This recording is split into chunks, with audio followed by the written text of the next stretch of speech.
Kelihatan? Sudah kelihatan PDF-nya? Oke, Ibu mulai saja. Jadi minggu ini kita bahas tentang bab 9, yaitu hidrolisis ya. Jadi kalau saudara dengar istilah hidrolisis, berarti selalu melibatkan air, melibatkan air sebagai salah satu reaktannya, ya. Jadi di sini ada reaksi penguraian air H2O, hidrolisis ini sebagai suatu reaktan menjadi ion hidrogen dan ion hidroksil, ya. Nah, secara umum kalau misalnya kita lihat reaksi hidrolisis baik dengan bahan baku senyawa organik ataupun anorganik, ini contohnya misalnya ada reaksi XY ditambah H2O. Nah, nanti si H-nya itu berikatan dengan Y misalnya, kemudian si X-nya akan berikatan dengan OH. Ya. Nah, seperti itu, ya. Jadi disebut juga kadang KCN misalnya jadi HCN dan KOH. Nah, seperti itu. Itu yang disebut reaksi hidrolisis. Jadi melibatkan air sebagai salah satu reaktannya. Contohnya ya. Atau selain air juga pokoknya ada ion H sama OH-nya gitu. Nah, kemudian secara umum juga atau secara menyeluruh, reaksi hidrolisis juga merupakan perombakan senyawa-senyawa polisakarida. Jadi polisakarida itu adalah senyawa hidrokarbon rantai panjang yang renewable ya. Contohnya selulosa. Itu adalah senyawa-senyawa polimer ya yang polisakarida. Yang monomernya itu glukosa misalnya. Glukosa, fruktosa itu monomernya. Sedangkan senyawa yang polisakaridanya misalnya selulosa. Sama seperti protein juga sama. Jadi protein itu adalah polipeptida, monomernya adalah peptida. Jadi kalau nanti kita potong-potong si polipeptida ini menjadi rantai yang lebih pendek, itu disebut sebagai senyawa hidrolisis. Nah, kemudian ada juga saponifikasi lemak. Nah, jadi lemak itu kan senyawa ester ya. Nah, nanti ini reaksi penyabunan namanya. Ini merupakan reaksi hidrolisis. Intinya, hidrolisis merupakan reaksi yang endoterm. Jadi, dia membutuhkan energi untuk berlangsungnya reaksi tersebut. Itu yang harus saudara pegang, bahwa reaksi hidrolisis adalah reaksi yang endoterm. Nah, ini bisa kita klasifikasikan beberapa reaksi hidrolisis. Ya. Nah, karena reaksinya endoterm, berarti dia membutuhkan tekanan dan suhu yang sangat tinggi.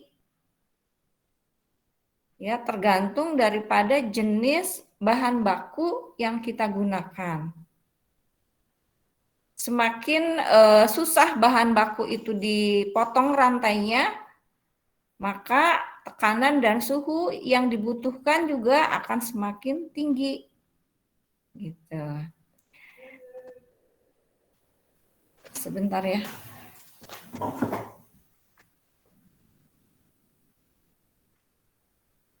Ya,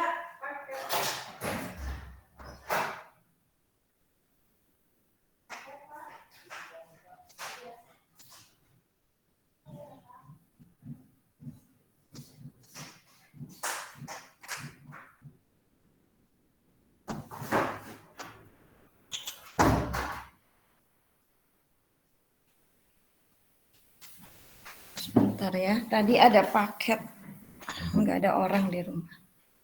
Nah, ya. Jadi kalau misalnya kita melakukan reaksi hidrolisis tanpa katalis, berarti harus dilakukan pada tekanan dan temperatur tinggi. Ya. Tapi kalau misalnya kita ingin tekanan dan temperaturnya lebih rendah, boleh kita pakai katalis. Hanya kadang-kadang nanti katalisnya itu mengotori si produknya gitu. Jadi kebanyakan kita lebih suka si produknya itu tidak terkotori oleh bahan lain dengan zat lain, makanya tanpa katalis dilakukan proses hidrolisisnya, berarti pada tekanan dan temperatur tinggi. Ini contohnya misalnya kita mau menghidrolisis diazonium salt. Ya, ini bahan bakunya diazonium salt. Ya, kita mau ubah menjadi C6H5OH. Ini mau kita ubah menjadi ini adalah benzen fenol ya. Ini namanya nih fenol nih. C6H5OH itu fenol. Jadi dari diazonium salt itu kita mau ubah menjadi fenol. Dihidrolisis berarti dia butuh H2O. Ya, butuh H2O sebagai salah satu reaktannya. Nah, karena pada tekanan dan temperatur tinggi, si H2O-nya dalam bentuk steam. Steam, seperti saudara ketahui, steam itu berarti dia, yang namanya steam itu berarti dia adalah dalam keadaan uap. H2O-nya itu gas. Dalam gas ya, dengan temperatur dan tekanan tinggi. Nah, ya. Jadi di sini si H2O-nya akan memasok temperatur dan tekanan tinggi sehingga dia bisa mengubah menjadi fenol, N2 dan HCl. Ya. Terus kemudian kita punya benzen sulfonic acid misalnya ini. Contohnya ya, ini benzen sulfonic acid. Mau kita ubah menjadi benzen. Nah, kita hidrolisis dengan menggunakan H2O. H2O-nya dalam bentuk steam. Ya, kemudian ada klorobenzen sama kita mau ubah menjadi fenol melalui reaksi hidrolisis menggunakan H2O. Berarti ini steam. Nah, steamnya juga bukan steam yang ece-ece ini ya. Bukan steam kelas ringan, ini steamnya di suhu 575 derajat Celcius. Dan dilakukan dalam fasanya gas. Otomatis kalau suhunya udah 575, ini fasanya bukan liquid lagi, tapi sudah gas. Sama seperti kemarin di esterifikasi ya, kalau fasanya gas, bednya itu dalam bentuk poros ininya ya, reaktornya itu dalam bentuk porosilikat. Ini nih pakai katalis ini. Ini walaupun pakai katalis tetap aja suhunya 575 derajat Celcius. Karena susah sekali kalau kita mau melakukan proses hidrolisis. Ya, ini hidrolisis yang pure tanpa katalis dilakukan di fase gas dengan suhu dan tekanan yang tinggi. Kalau 575 derajat Celcius ini tekanannya bukan 1 atm, ini udah lebih dari 1 atm, bisa sampai misalnya 15 atm. Ya. Nah, itu. Inilah. Jadi sangat susah sekali ketika kita mau memotong rantai daripada senyawa organik tersebut. Ya. Nah, kemudian jenis yang kedua adalah hidrolisis dengan katalis larutan asam. Berarti kita pakai katalisnya asam. Ya. Contoh-contoh reaksinya adalah sebagai berikut. Nih. Yang pertama adalah saponifikasi lemak atau minyak. Jadi lemak hewani ini atau minyak nabati, misalnya minyak kelapa sawit, minyak coconut, minyak zaitun, ya, minyak jagung dan sebagainya. Ini adalah senyawa ester. Lihat ini. Ya, senyawa ester. Nah, senyawa ester ini kita hidrolisis. Sehingga nanti menghasilkan asam lemak. Ini asam lemaknya. Asam lemak itu adalah senyawa asam organik atau asam karboksilat. Yang kemarin kita pelajari adalah senyawa karboksilat. Dan senyawa alkohol. Alkoholnya dalam bentuk gliserol. Ya, ini alkohol rantai panjang, gliserol ada OH, OH, OH. Berarti dia alkohol dengan rantai panjang namanya gliserol ini. Ya. Jadi kita mau mengubah si ester ini dalam bentuk esternya tapi dalam bentuk asam dalam bentuk trigliserida, dalam bentuk lemak atau minyak. kita hidrolisis sehingga menghasilkan gliserol dan asam lemak. Ya, nanti kalau misalnya saudara lihat nih sekarang ini penggunaannya cukup luas gliserol dan asam lemak ini, asam-asam yang berasal dari minyak nabati dan hewani. Sekarang kalau misalnya ada di produk-produk body care, entah itu dari Unilever atau dari P&G, ya, sampo misalnya, terus hand body, pokoknya yang produk-produk body care gitu ya, itu pasti mengandung gliserol dan asam stearat atau asam yang lain-lain, asam lemak yang lain, ya. Nah, itu diperoleh dengan menggunakan cara hidrolisis ini. Ya. Nah, di sini contohnya nih caranya. Ini gliseril tristearat. Ini merupakan lemak hewani, ya. Jadi gliseril tristearat ini adalah lemak hewani, entah itu bisa dari ikan paus atau dari lemak babi, lemak sapi, itu kebanyakan ada gliseril tristearat. Ini ester, nih ester.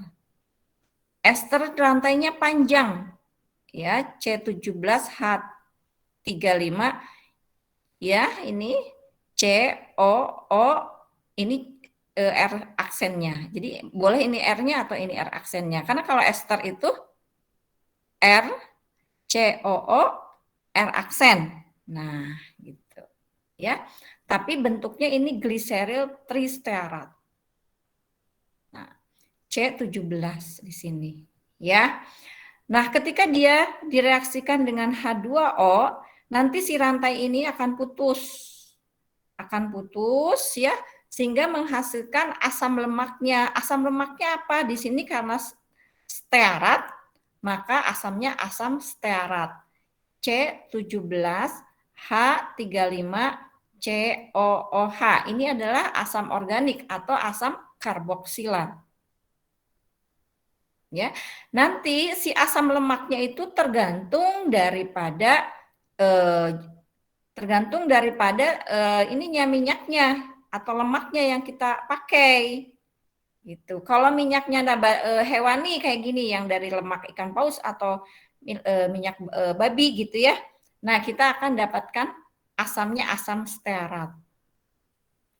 Tapi misalnya kita bisa saja misalnya ini dari minyak kelapa sawit misalnya.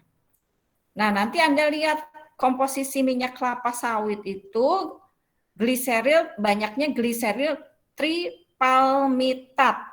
Nah, gliseril tripalmitat, palem ya. Sehingga nanti dihasilkan asam lemaknya itu asam palmitat.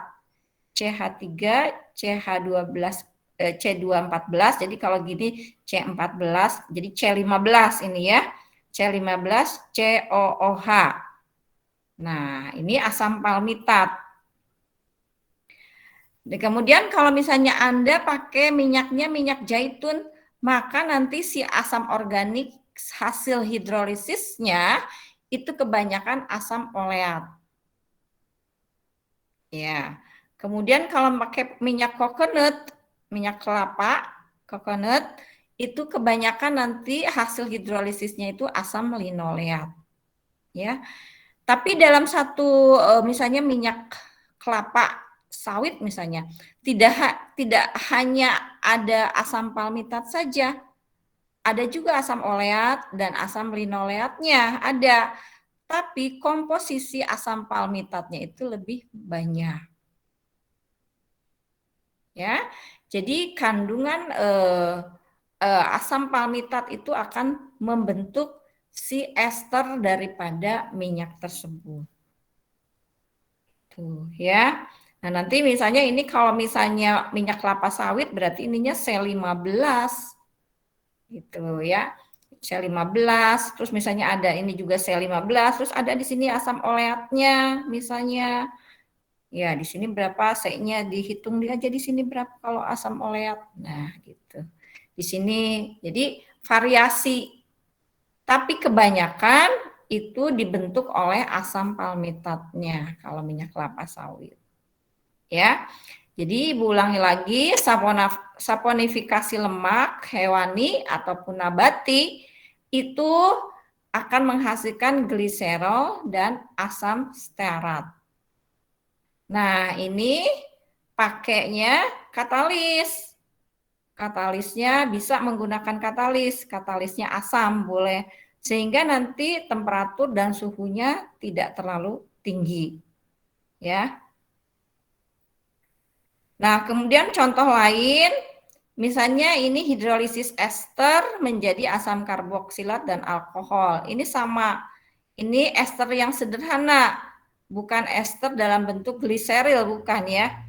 Esternya sederhana, misalnya etil asetat ditambah H2O menjadi asam asetat dan etanol. Jadi reaksi hidrolisis itu kebalikan dari reaksi esterifikasi. Ya, nah seperti itu. Nah, kemudian contoh lain dari reaksi hidrolisis yang dikatalisa dengan menggunakan asam adalah hidrolisis protein. Polipeptida menjadi asam amino. Jadi asam amino atau peptida, ini asam amino itu peptida. Jadi monopeptidanya. Ya. Nah, terus misalnya hidrolisis polipeptida, hidrolisis polisakarida sama. Nah, untuk hidrolisis polipeptida, jadi si protein itu disebut polipeptida itu bisa tersusun daripada 20 jenis asam amino. Ya. Asam aminonya macam-macam, ada 20 jenis, ada leusin, ada triptosin dan sebagainya, itu asam amino. Nah, gabungan asam amino ini akan membentuk rantai yang disebut sebagai polipeptida. Gitu ya. Nah, salah satu polipeptida itu mungkin saudara pernah dengar gluten. Gluten itu polipeptida, rantainya juga cukup panjang. Nah, ini bisa dihidrolisis. Hidrolisis dengan menggunakan katalisnya HCl menjadi asam glutamat. Asam glutamat itu akan memberikan rasa gurih. Mungkin saudara pernah dengar monosodium glutamat ya pada pecin, micin dan sebagainya. Nah, itu. Selain difermentasi juga bisa dihasilkan dari proses hidrolisis gluten. Gluten polipeptida menjadi asam glutamat. Glutamat itu salah satu asam amino ya. Nah, asam glutamat itu salah satu jenis asam amino. Jadi dari polipeptida menjadi monopeptida asam glutamat. Nah, kemudian misalnya kolagen, Anda pernah dengar kolagen? Nah, itu juga sejenis polipeptida yang terkandung dalam tulang dan kulit hewan. Kolagen itu. Nah, ini dapat hidrolisis menjadi gelatin dengan menggunakan katalis asam organik maupun anorganik. Mungkin saudara penggunaan gelatin kan sudah cukup luas, itu bisa untuk berbagai jenis makanan untuk pengenyal. Misalnya Anda yang paling banyak pakai gelatin itu misalnya permen Yupi yang gitu. Itu pakai gelatin, makanya bisa kenyal kayak gitu. Terus misalnya di produk-produk saus misalnya dressing ya, yang untuk salad dan sebagainya itu pakai gelatin. Ya, karena dia bisa mengikat komponen-komponen yang misalnya sayuran atau buah sehingga jadi kompak gitu. Nah, itu diperoleh dari mana? Dari kolagen. Kolagennya diperoleh dari mana? Dari tulang dan kulit hewan. Itu melalui proses hidrolisis menggunakan katalis asam organik maupun anorganik, ya. Nah, itu adalah hidrolisis protein atau polipeptida atau bisa juga hidrolisis polisakarida. Nanti yang hidrolisis polisakaridanya di aplikasi ya contohnya ya.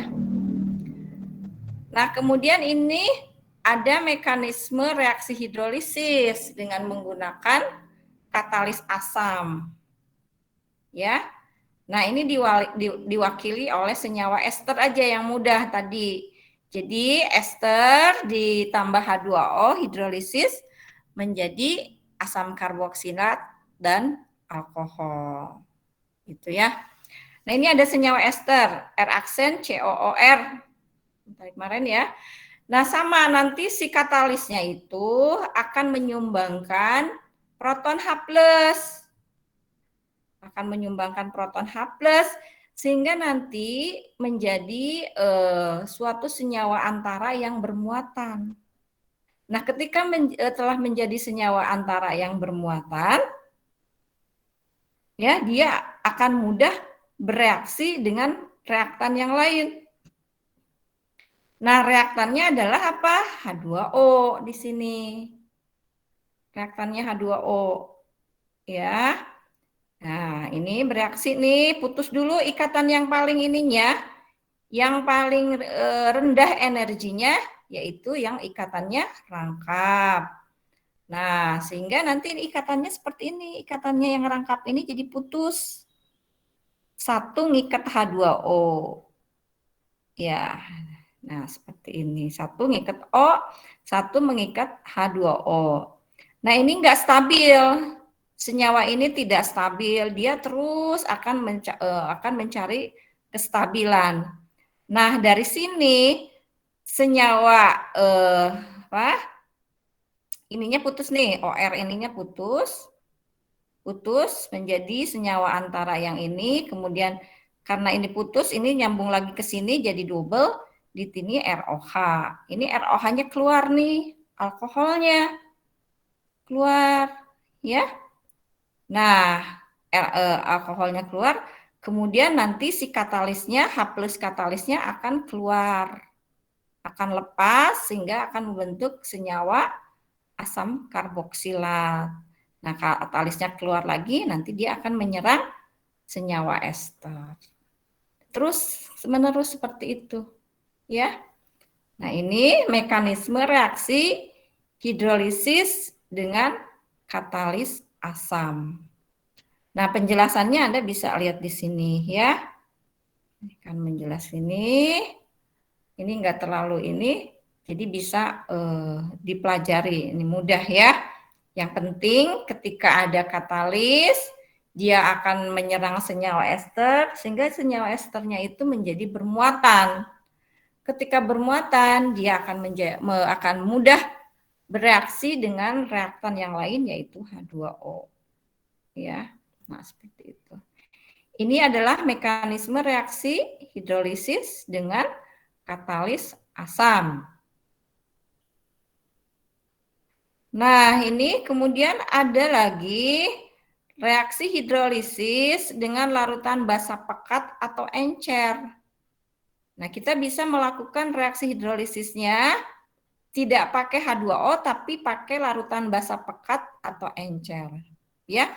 Jadi basa pekatnya ini sekalian dia sebagai reaktan juga sebagai katalis juga. Gitu, ya. Nah, contohnya ini ada klorobenzen. Ini ada klorobenzen ditambah NaOH, ini basanya encer atau pekat ya, aqua atau liquid boleh. Sehingga dia menjadi fenol ditambah NaCl. Ini reaksinya contoh aja. Ya. Ini contohnya. Atau yang paling umum adalah reaksi pembentukan sabun.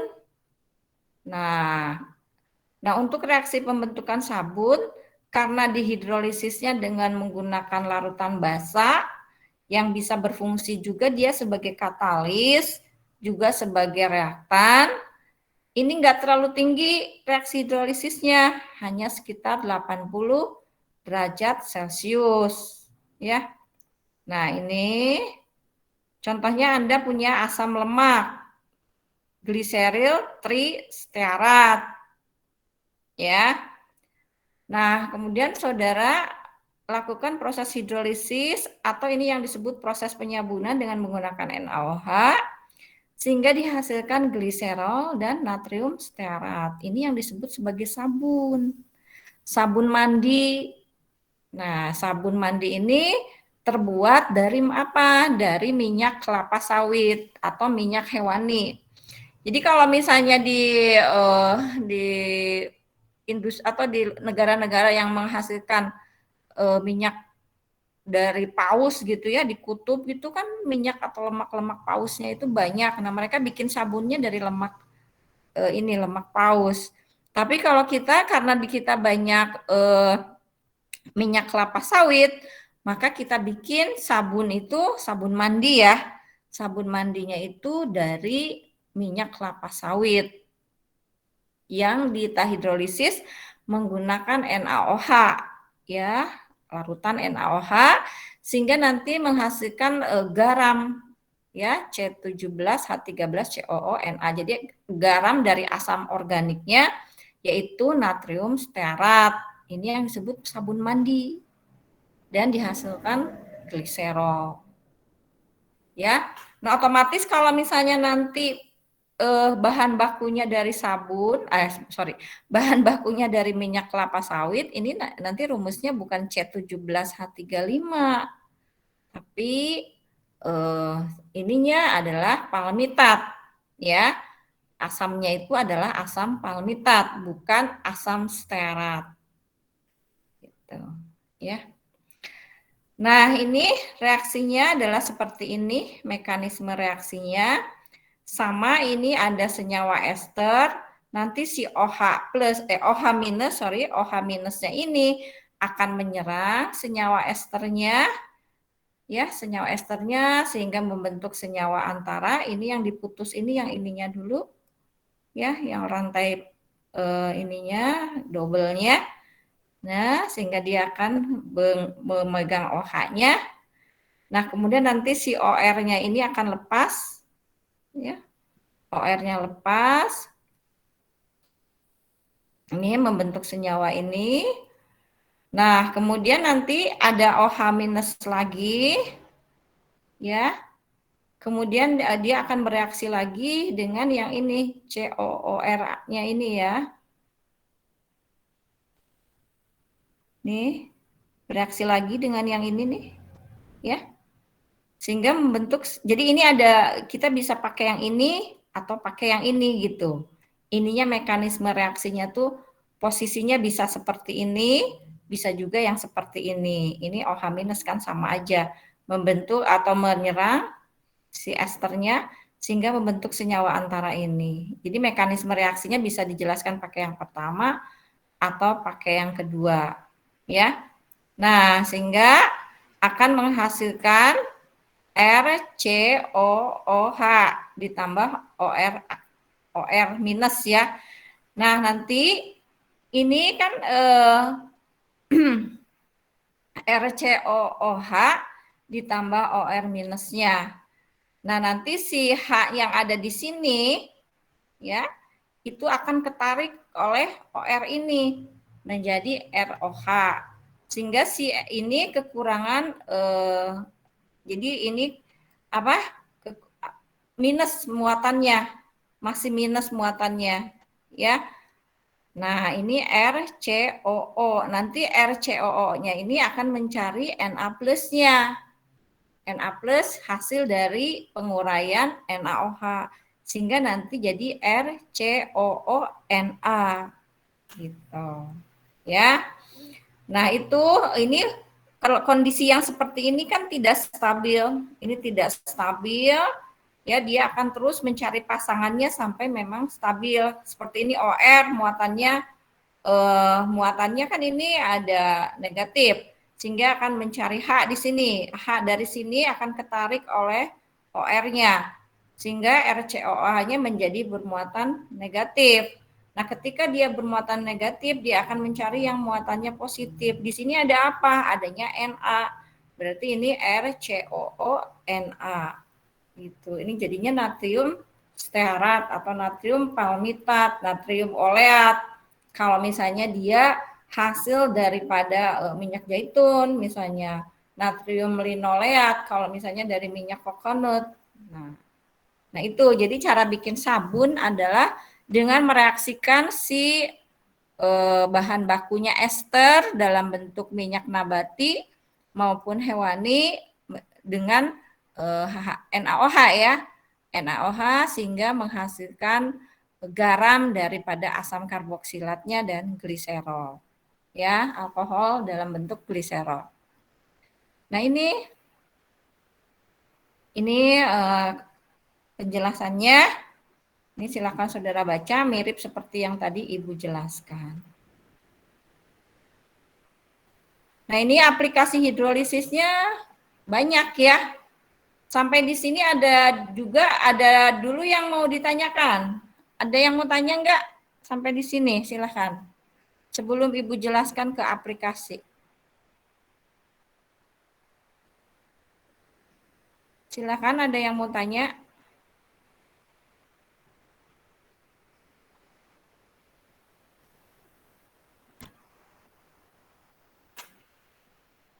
Halo? Ada yang mau tanya dulu? Dari saya belum ada, Ibu. Belum, Ibu. Oke, lanjut aja ya. Kalau gitu. Ya. Nah, sekarang kita lihat di aplikasi hidrolisis ya. Nah, kita mau bikin etanol nih. Nah, Anda mungkin ada pikiran, oh Bu, kalau etanol dari fermentasi.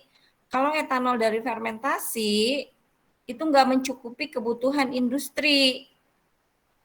Ya, jadi etanol disintesis organik ini, senyawa organik, secara industrial yang banyak, untuk produk yang sangat banyak sehingga bisa memenuhi kebutuhan semua industri di dunia ini, bahan bakunya itu dari petroleum. Dari petroleum yaitu yang disebut sebagai olefin. Olefin adalah rantai apa? Olefin.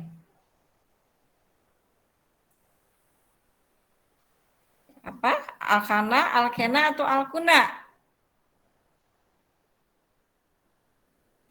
Nanti dilihat lagi ya.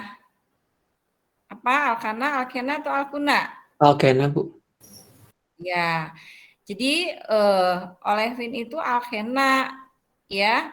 Alkena yang melalui tahap proses sintesis. Nah, prosesnya 2 kali, yaitu sulfatasi dulu, baru hidrolisis. Jadi sulfatasi itu dia direaksikan dulu dengan H2SO4. Nih, jadi ini alkena itu CnH2n yang biasanya digunakan itu etilen. Ya. Nih, C2H4. Etilen. Ya, etilen direaksikan dulu, disulfatasi dengan menggunakan H2SO4 agentnya sehingga dia menjadi sulfonic acid ya. Nih, menjadi sulfonic acid. Kemudian si sulfonic acidnya ini baru dihidrolisis sehingga dihasilkan C2H5OH, etanol dan H2SO4. Ini reaksinya kayak gini. Etil sulfonic acid namanya ini. Atau etil sulfonat. Etil sulfate. Karena prosesnya sulfatasi, etil sulfate. Etil sulfat namanya ya. Jadi ini dalam bentuk gas etilen ya. Dimasukkan di sini ada H2SO4 95%.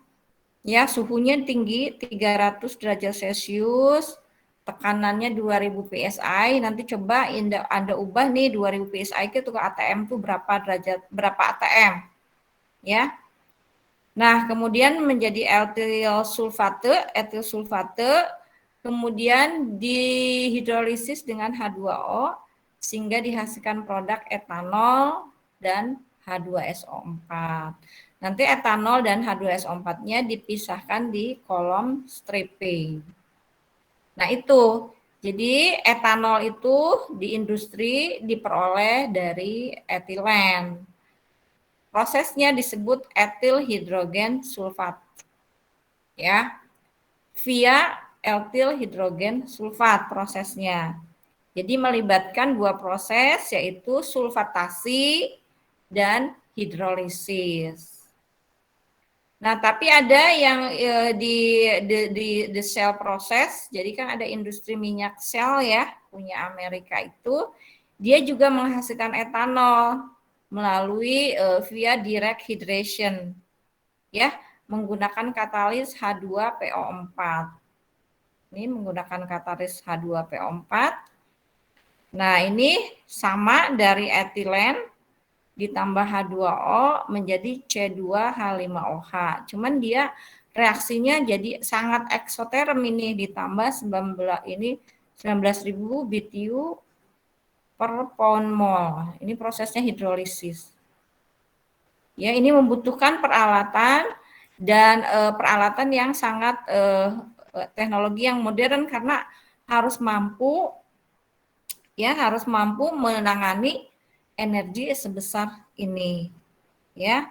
Tapi kebanyakan adalah kita gunakan proses yang hidrolisis yang ini, yang via etil hidrogen sulfat. Oke, kemudian ada contoh yang kedua, sama tadi yang udah Ibu jelaskan, kita mau hidrolisis lemak atau fat tanpa katalis. Kemarin tadi kan Ibu jelaskan bahwa hidrolisis lemak pakai katalis ya.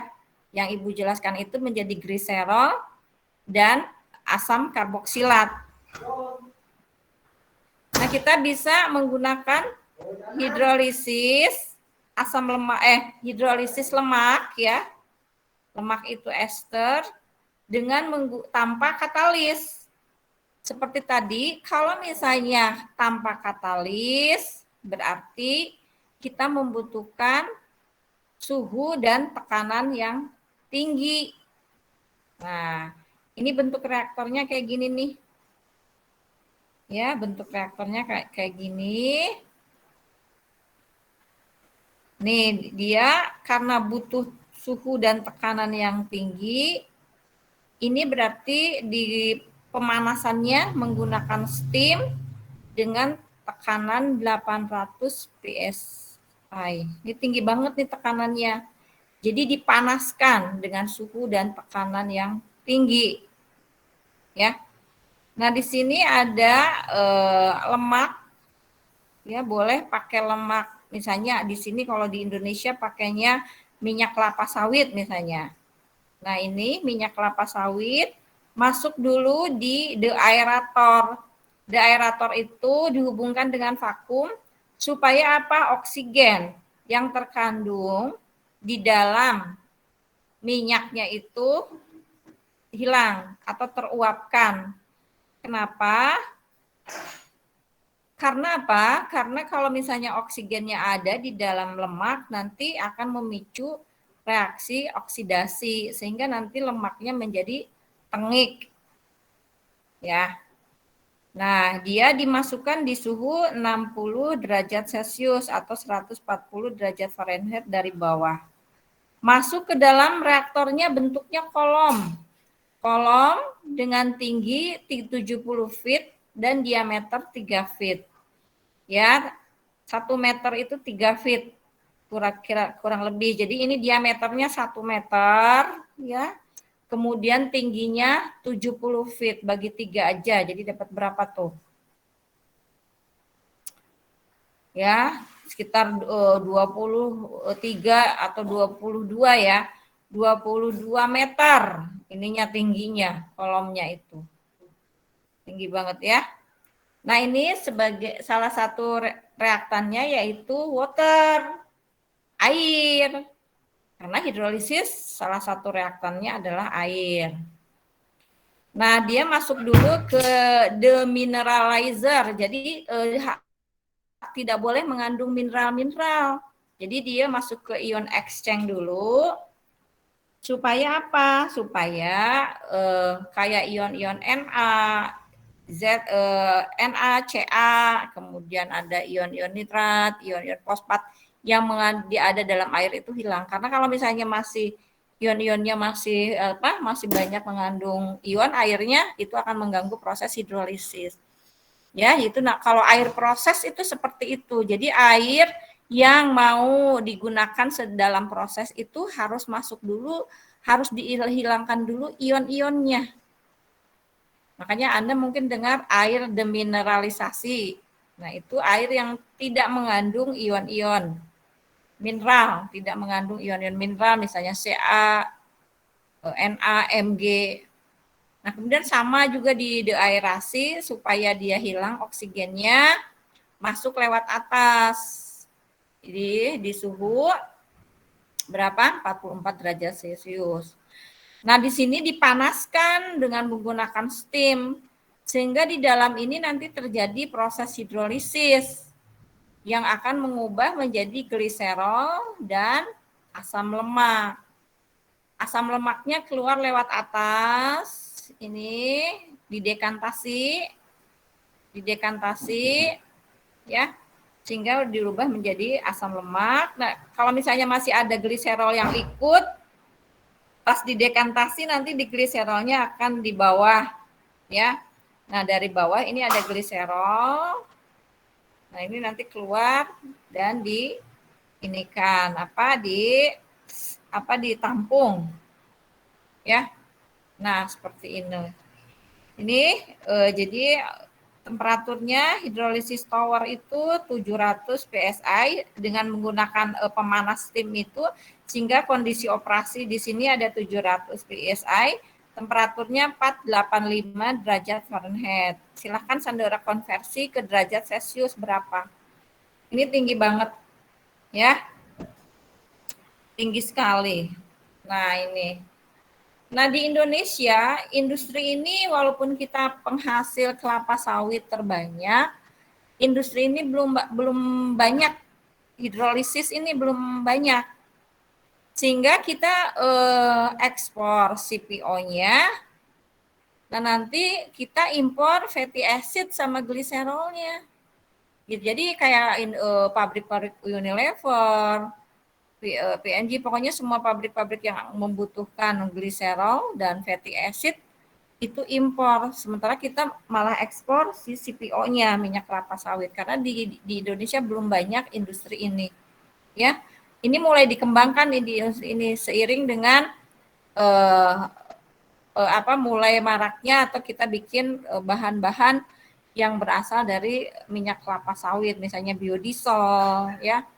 Itu juga dari minyak kelapa sawit melalui proses transesterifikasi.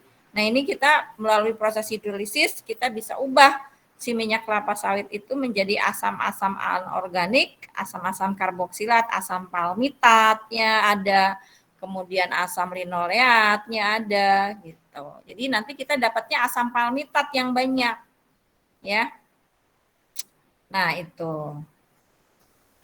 Itu adalah hidrolisis lemak atau minyak, tapi nggak pakai katalis. Sehingga nanti si produknya tidak akan terkotori oleh katalis. Karena katalisnya kan pakai asam biasanya. Nah, ini mereka nggak mau si produknya itu terkotori oleh katalis, sehingga mereka nanti harus bikin bagian atau proses untuk purifikasi. Nah, mereka lebih suka menggunakan hidrolisis tanpa katalis, sehingga si produk-produknya akan bersih, tidak ada pengotornya, ya. Nah, ini contoh yang ketiga. Contoh yang ketiga itu adalah hidrolisis, kita mau motong-motong rantai polisakarida. Jadi hidrolisis amilum, pati atau starch menjadi sirup. Namanya high glukosa sirup atau high fruktosa sirup. Jadi starch, pati atau amilum itu polisakarida. Nah, glukosa itu monosakarida, fruktosa juga monosakarida. Ya.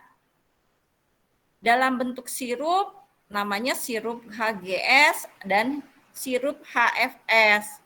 Atau dalam bentuk butiran atau kristal namanya dextrose. Mungkin saudara pernah dengar gula jagung Tropicana Slim.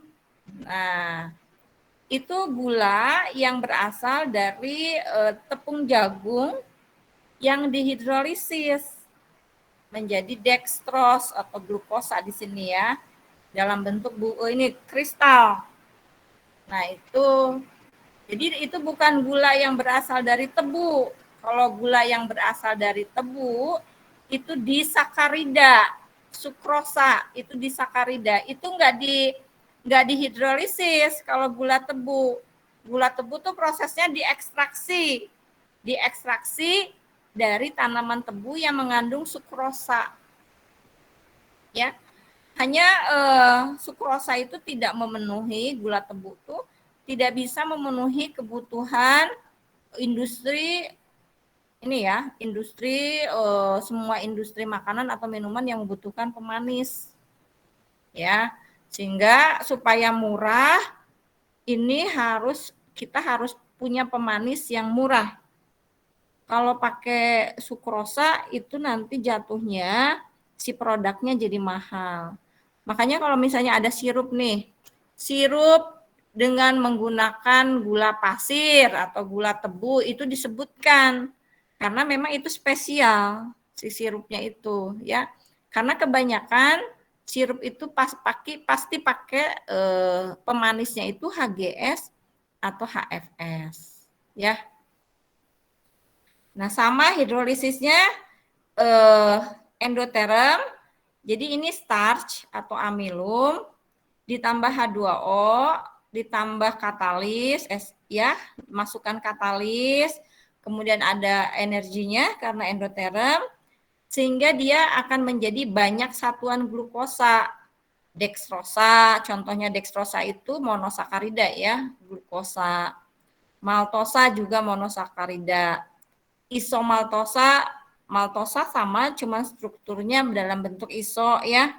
Kemudian dextrin, kalau dextrin itu oligosakarida, jadi dia misalnya trisakarida, ya, pentasakarida. Jadi yang rantainya itu ada 3, ada 4, ada 5, gitu. Itu namanya dextrin. Kalau starch itu polisakarida mungkin rantainya bisa sampai 200 ya. Tapi kalau udah bentuknya dextrin mungkin 3, 4, 5. Nah, tapi kalau misalnya dextrosa itu monosakarida, glukosa, fruktosa, maltosa itu yang disakarida ya. Maltosa itu rantainya 2 disakarida. Nah, nanti komposisi hasil hidrolisis ini tergantung pada kondisi operasi.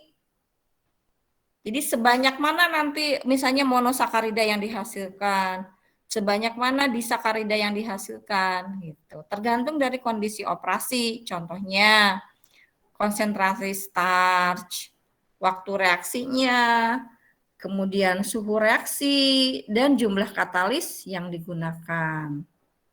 Ya.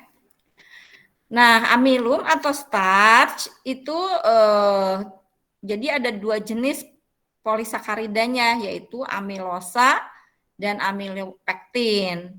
Ya, jadi ini 2 jenis polisakarida tergantung daripada posisi ikatannya. Ya. Nanti setiap sumber starch, misalnya sumber starchnya itu jagung. Nanti komposisi perbandingan sama amilosa dan amilopektinnya beda dengan tepung tapioka gitu. Beda dengan misalnya tepung yang lain, beda ya. Jadi perbandingan komposisi berapa persen amilosa, berapa persen amilopektin itu tergantung pada sumber starchnya itu sendiri. Cuman ini si amilosa itu lebih mudah kita hidrolisis. Jadi kalau kita hidrolisis si amilosa itu langsung menjadi monosakarida. Ya. Jadi namanya hidrolisis sempurna kalau semuanya berubah menjadi monosakarida. Tapi kalau misalnya amilopektin itu ya dia susah banget untuk menjadi monosakarida, tahapannya panjang. Ya, dia harus jadi oligosakarida dulu dextrin, kemudian menjadi maltosa atau isomaltosa, baru menjadi glukosa. Jadi motong-motongnya itu bertahap kalau amilopektin. Tapi kalau misalnya amilosa, itu kalau nggak jadi glukosa, jadi pasti jadi maltosa. Jadi motongnya langsung satu, atau dia motongnya dua, gitu di sakarida kalau amilosa. Tapi kalau amilopektin, dia motongnya ada yang 4, ada yang 5, ada yang 1, ada yang 2 gitu. Terus nanti yang 4 itu motong lagi jadi 2, motong lagi jadi 1 gitu. Jadi tahapannya lebih panjang kalau amilopektin. Makanya kalau kita mau bikin tepung menjadi starch, mau bikin menjadi glukosa, kita pilih bahan bakunya itu yang kandungan amilosanya tuh lebih tinggi dibandingkan dengan amilopektin karena mudah ya untuk dihidrolisis gitu ya. Nah, ini mekanisme reaksi hidrolisis. Sama seperti ini, seperti tadi mekanisme reaksi hidrolisisnya. Nah, ini kita anggap ini kita anggap ini adalah polisakarida ya. Kita anggap ini polisakarida nih. Nah, nanti si polisakarida itu dengan kehadiran si katalis dia akan menjadi bermuatan ya, akan menjadi bermuatan sehingga nanti terpotong nih rantainya, akan menjadi bermuatan dan terpotong. Ini ke sini ya 1, kemudian jadi 2. Kemudian ini sama aja. Nih, jadi terpotong nih. Ini kan ini H plusnya nih. Jadi ini ada katalis sehingga dia bau bermuatan. Nah, dia nanti motong ke sini. Motong, kemudian ini ada OH-nya. Potongannya itu. Nah, nanti potongan yang ini kalau ini bentuknya udah sempurna nih. Udah sempurna sebagai monosakarida. Ini kan monosakarida yang sempurna harus gini. Nih harus lengkap. Ya. Nah, yang tidak lengkap ini akan bereaksi dengan H2O-nya. Akan bereaksi dengan H2O sehingga nanti si H2O-nya itu kayak menempel atau melengkapi unsur-unsur yang tidak lengkapnya gitu dari H2O. Nih kan bermuatan, ini yang bermuatan ini akan ditambah H2O sehingga ini senyawa antaranya menjadi ini ya. Kemudian dilepas H plusnya 1 nih. H plusnya 1 lepas sehingga dia menjadi stabil menjadi monosakarida. Jadi intinya di sini si H2O-nya itu unsur-unsurnya akan menempel atau akan melengkapi unsur-unsur yang terpotong dan tidak lengkap. Ya, nanti Anda bisa ngeliatin di sini. Misalnya kayak gini. Kemudian ini yang udah lengkapnya, potongan yang udah bentuknya monosakarida udah lengkap. Kalau yang ini kan tidak lengkap. Ya, tidak lengkap. Nah, nanti dilengkapi oleh unsur-unsur yang terkandung dalam H2O. Gitu. Sehingga nanti ini akan lengkap dan H plusnya akan keluar lagi. Nah, seperti itu ya. Jadi ini bereaksi sama seperti yang mekanismenya sama seperti yang atas. Di sini. Nah, ini kemudian tadi Ibu bilang bahwa hidrolisis itu ada yang hidrolisis parsial, ada juga hidrolisis yang sempurna. Nah, hidrolisis sempurna dan hidrolisis parsial itu tergantung apa? Tergantung daripada kondisi prosesnya. Ya, yang tergantung daripada kondisi prosesnya. Nah, kemudian misalnya ini, proses hasilnya itu untuk hidrolisis sempurna kita anggap sebagai dia hidrolisis sempurna. Si dextrose ekivalennya atau monosakarida yang dihasilkannya itu harus ada di angka 90. Ya, harus ada di angka 90%, semua berubah menjadi monosakarida. Tapi kalau hidrolisis parsial, ini di angka 15 sampai 67. Nah, ini yang disebut high glukosa sirup atau high fruktosa sirup. Kalau hidrolisis sempurna di dextrose ekivalennya 90, ini bentuknya nggak sirup, sudah bisa dikristalisasi. Ya, sehingga bentuknya kristal. Nah, untuk menghasilkan kondisi atau menghasilkan produk seperti ini, berarti kondisi operasinya beda. Misalnya konsentrasi starchnya untuk hidrolisis sempurna 20%. Jadi perbandingan ini konsentrasi starch itu menunjukkan perbandingan antara bahan baku dan agent. Di sini bahan bakunya starch. Agentnya apa? Air. Jadi perbandingan si starchnya itu 20%, larutan starchnya itu 20%. Tapi kalau hidrolisis parsial, Anda boleh pakai larutan starchnya 40%, jadi lebih pekat. Ya, jadi ini 20%, ini 40%. Kemudian suhunya. Suhunya ini 150 derajat Celcius, ini 140 sampai 145 derajat Celcius. Nah, kalau hidrolisis sudah berlangsung di 150 derajat Celcius, berarti ini nggak bisa dilakukan di 1 ATM. Nggak bisa ini.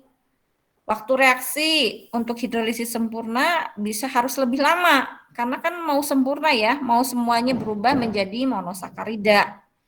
Ini 40 sampai 45 menit, ini 20 sampai 25 menit. Nah, ini konsentrasi katalisnya encer banget ya, maksudnya sedikit banget nih. 0,030, ini 0,016, normal. Karena apa? Karena kita tidak ingin si produknya itu terkotori oleh katalis. Mungkin kemarin saudara udah praktikum ya, praktikum hidrolisis starch ya, secara daring. Bu, itu hidrolisis starch secara daring bisa Bu dilakukan di suhunya enggak 150, enggak. Jadi di tekanannya 1 atm ya, pasti suhu reaksinya enggak akan 150 derajat Celcius kalau 1 atm. Dan berhasil. Betul, berhasil. Tapi di situ saudara pakai konsentrasi katalis HCl-nya tinggi sekali. Ya, jadi kondisi operasi ini bisa kita variasikan. Ya, kita bisa pakai konsentrasi katalisnya tinggi dan suhu reaksinya bisa 100 derajat Celcius misalnya bisa. Tapi Anda harus pakai katalisnya banyak. Nah, dengan katalis banyak otomatis nanti si produknya juga jadi akan terkotori. Ya. Nah, karena di lab kita nggak bisa mengakomodasi suhu di atas 100 derajat Celcius atau kita tidak bisa mengakomodasi kondisi operasi di luar di atas 1 atm, berarti yang kita berikan berlebih adalah konsentrasi katalis. Tapi kalau industri yang benar-benar dan bisa mengakomodasi suhu 150 derajat Celcius dengan tekanan di atas 1 atm, ya. Nah, katalisnya diberikan sedikit, nggak banyak-banyak, ya. Nah, bentuk reaktornya juga dalam bentuk continuous converter coil. Sama, ini bentuknya coil, diameternya 8 inci, panjangnya 677 feet. Ini panjangnya sampai 677 feet. Kalau dibagi 3 ini sekitar 200 meter ini. Otomatis tentu saja si reaktornya tuh dalam bentuk continuous converter coil itu tidak dipanjangkan, memanjang tidak, tapi diputar-putar sehingga nanti bentuknya kayak gini nih. Nah, kayak gini. Ya, jadi dari sini sampai si produknya jadi itu sekitar 200 meteran. Ini continuous ya, produknya continuous.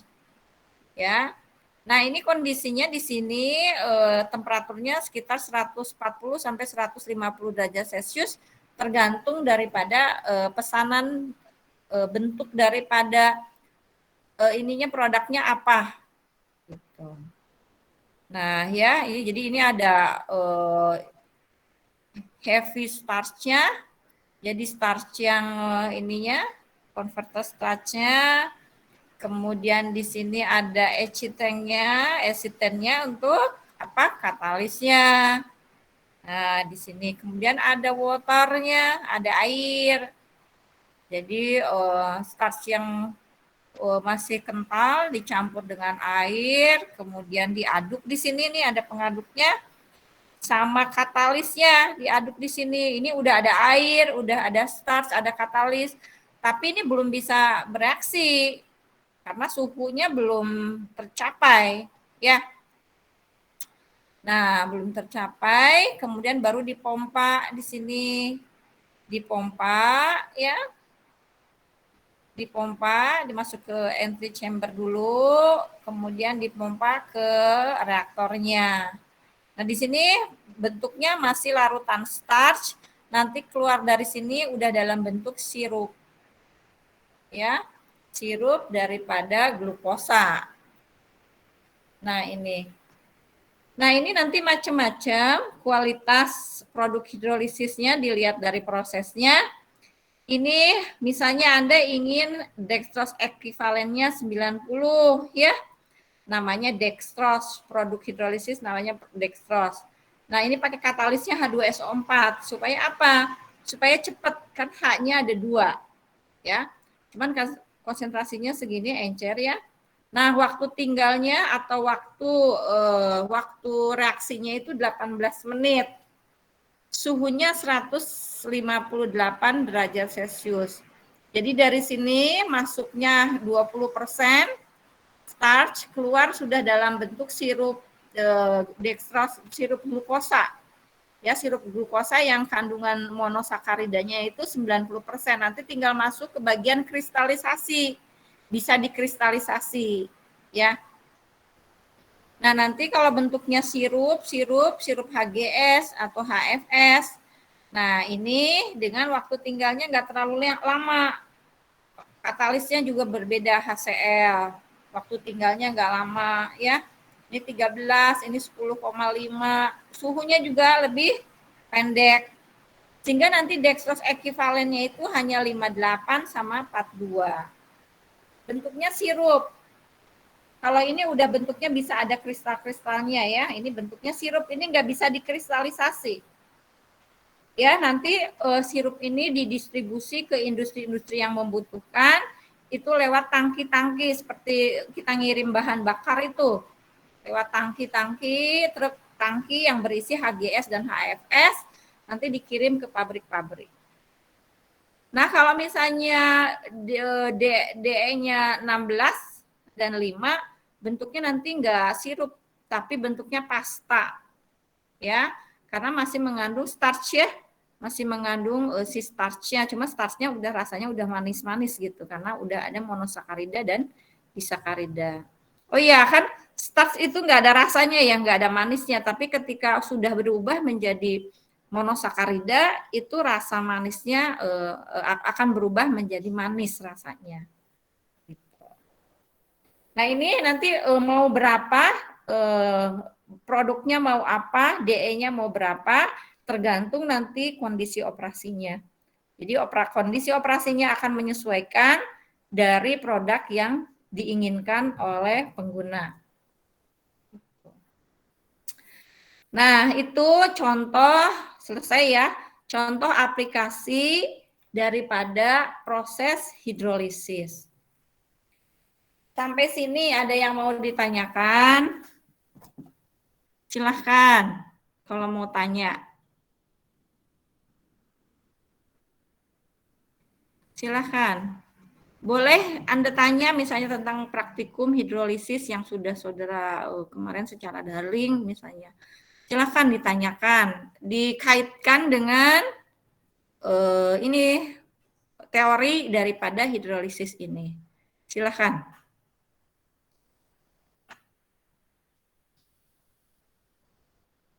Halo? Paham, saudara? Enggak tidur kan? Enggak, Ibu. Ini hujan-hujan kayak gini, lapar, ya udah ngantuk. Didongengin sama ibu. Nanya kalau gitu. Yuk, silakan.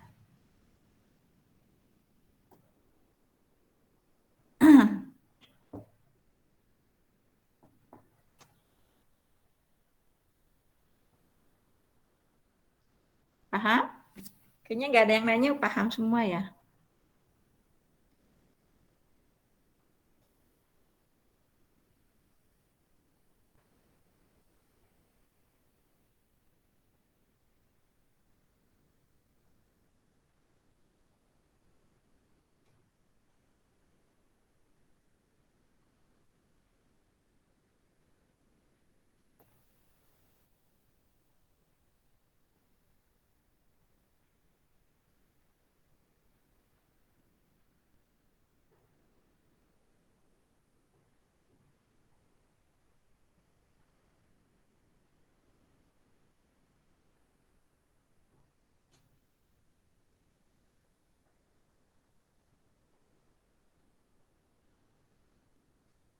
Cukup?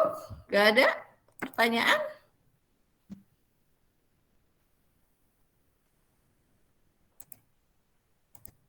Halo? Cukup? Nggak ada lagi pertanyaan?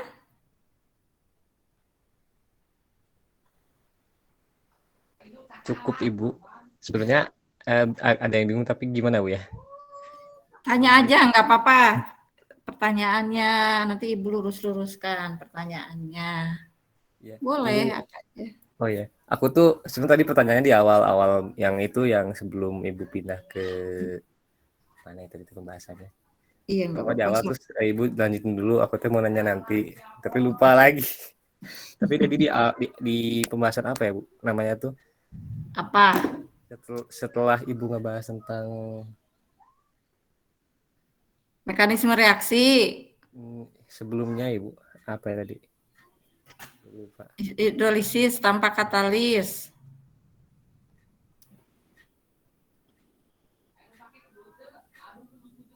Tunggu, Bu. Aku ingat-ingat dulu. Agak jauh, Bu, tapi Kalau gitu ibu yang nanya. tapi untuk yang tadi sudah cukup, Ibu. Cukup ya. Ibu mohon izin bertanya. Iya, silahkan. Kalau dari praktikum tuh kan bisa ditambahin katalis sama pakai enzim ya. Kalau misalkan dari penggunaannya itu mungkin lebih baik memakai katalis atau enzim. Jadi gini, kalau kita gunakan enzim, itu nanti prosesnya fermentasi gitu loh. Jadi enzim itu kan biokatalis. Ya, biokatalis nanti itu di mata kuliah fermentasi. Gitu, ya. Kalau pakai enzim itu suhu dan tekanannya pasti rendah, pakai suhu dan tekanan kamar kalau pakai enzim. Cuman tadi itu enzim itu harganya mahal. Harganya mahal, kemudian efektivitasnya juga belum tentu bagus. Jadi di industri itu kadang dipadukan. Jadi di katalisa, di hidrolisis menggunakan asam sampai maltosa misalnya. Nah, dari maltosa baru pakai enzim. Jadi nggak bisa kalau langsung dari starch langsung pakai enzim itu nggak. Enzimnya nanti butuh enzim yang banyak dan itu mahal enzimnya. Enzimnya amilosa misalnya, pakai enzim amilosa yang berasal dari mikroba. Bisa itu hidrolisis pakai amilosa. Suhu dan tekanannya tidak usah terlalu tinggi. Ya, cuman itu tadi enzim harganya mahal. Dan jarang-jarang langsung dari amilosanya, langsung dari amilumnya, jarang. Digabung biasanya di hidrolisis dulu sampai disakarida atau sampai trisakarida, nanti baru dilanjutkan dengan penggunaan enzim. Ya, itu. Atau kalau misalnya Anda lihat pabriknya ada nih, pabrik HGS dan HFS itu ada di mana ya? Di Garut kalau nggak salah. Nah, itu ya udah mereka pakai asam aja, pakai katalis asam. Cuman asamnya, katalisnya tidak terlalu tinggi konsentrasinya. Tidak terlalu tinggi, suhunya yang ditinggikan. Ya, karena kalau misalnya suhunya sudah tinggi, nanti penggunaan katalisnya bisa kita gunakan sedikit sehingga nanti si produknya tidak akan terkotori oleh katalis. Kalau saudara praktikum kan katalisnya banyak banget itu. Ya, tuh sehingga nanti ada proses pemurnian, artinya penetralan. Tuh, ya. Oke. Paham? Baik Bu, terima kasih. Ya. Ada lagi yang mau ditanyakan? Jadi nanti saudara jangan bedakan, misalnya Anda proses pembuatan sabun mandi itu prosesnya saponifikasi, prosesnya hidrolisis. Ya, nanti kalau misalnya Anda pakai deterjen, itu prosesnya nanti bukan hidrolisis, itu nanti sulfonasi. Tuh. Ya, seperti itu beda. Sebenarnya proses hidrolisis ini kan menjadi karena kita bahan baku yang renewable-nya banyak ya di Indonesia itu kayak minyak kelapa sawit. Itu tuh potensi banget untuk dijadikan bahan baku lain, jadi bahan bakunya minyak kelapa sawit itu bisa dilakukan proses hidrolisis sehingga jadi gliserol dan asam karboksilat ya, misalnya asam palmitat itu permintaan di pasar itu cukup tinggi ya. Nah, bisa juga misalnya dari minyak kelapa sawit jadi biodiesel. Kan minyak kelapa sawit itu C-nya ada 15 ya. C15 itu cocok digunakan untuk sama minyak solar itu juga C15. Makanya ada ya disebut biodiesel. Kita udah ada pabriknya. Itu prosesnya bukan hidrolisis, prosesnya transesterifikasi. Jadi transesterifikasi itu esterifikasi, jadi dari ester kan minyak itu ester diubah menjadi ester lain. Jadi dari trigliserida diubah menjadi monogliserida. Jadi yang rantainya satu. Kalau trigliserida kan tadi rantainya 3 ya, 3 bergandengan gitu ke bawah. Nah tapi kalau itu kita transesterifikasi diubah menjadi ester yang lain tapi satu rantainya.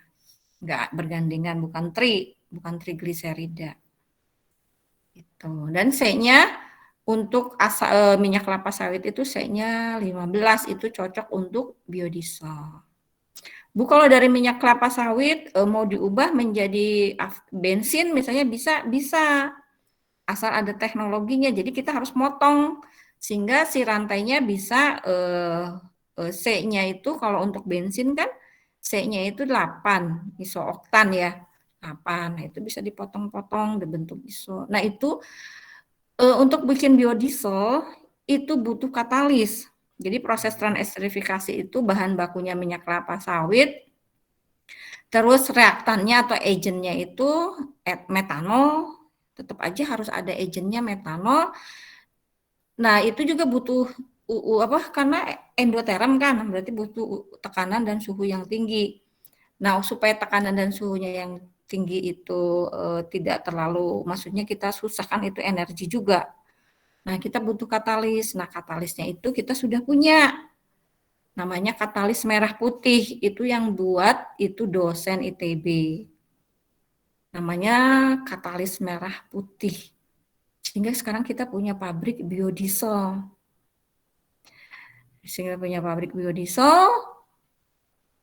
Sampai sekarang ada program tadinya B30. Jadi untuk kendaraan yang pakai solar itu biodieselnya 30%. Sisanya biodiesel dari minyak bumi. Nah, sekarang ada program B100. Jadi 100% solar yang dihasilkan dari minyak kelapa sawit, biodiesel. Gitu. Nah, ini minyak kelapa sawit itu kan udah jadi perang dagang negara kita dengan negara lain.